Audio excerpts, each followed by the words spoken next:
Dünyanın gündemi şu sıralar, Çin'in Wuhan kentinde ortaya çıkan ve an itibarıyla 427 kişinin hayatını kaybettiği koronavirüsü. Bir vahşi hayvan pazarında ortaya çıktığı belirlenen virüs, önce hayvanlardan insanlara ardından da insandan insanlara bulaştı ve şu sıralar 10 binlerce tespit edilmiş vaka bulunuyor. Virüs için kesinleşmiş bir tedavi yönteminin olmaması ise işleri daha da zorlaştırıyor.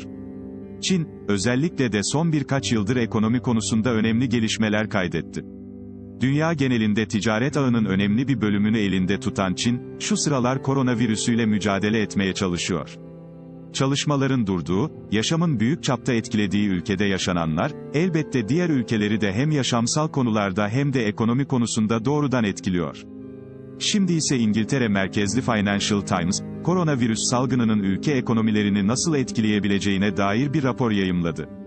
Yayımlanan rapor, pek çok ülkenin koronavirüsü nedeniyle ekonomik olarak küçüleceğini ortaya koyuyor. Türkiye'nin geleceğine dair de bilgi veren Financial Times, Türkiye'nin koronavirüsü nedeniyle ekonomik anlamda büyüyebileceğini söylüyor. Financial Times'ın raporu, ING Bank ve IMF'nin verilerinden faydalanılarak oluşturulmuş.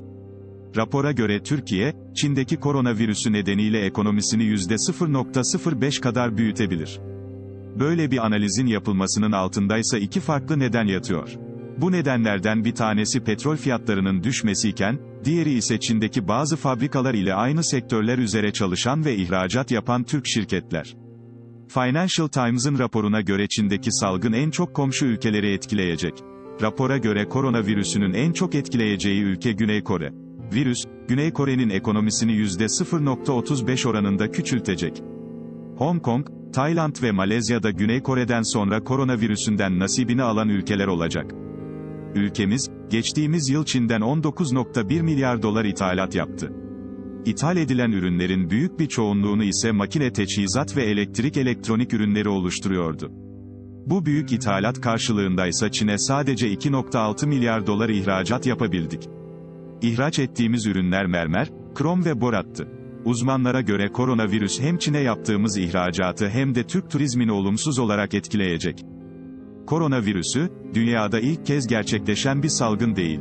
2003 yılında da yine Çin merkezli SARS krizi yaşanmıştı. O dönemlerde Çin'in dünya ekonomisine etkisi %4'tü. Şimdi ise Çin, küresel ticaretin %16'sını elinde tutuyor. Bu konuya da değinen Financial Times, koronavirüs salgınının küresel ekonomiyi sarsı oranla daha çok sarsacağını belirtiyor. İçerisinde bulunduğumuz sürecin nasıl sonlanacağını ise kimse bilmiyor.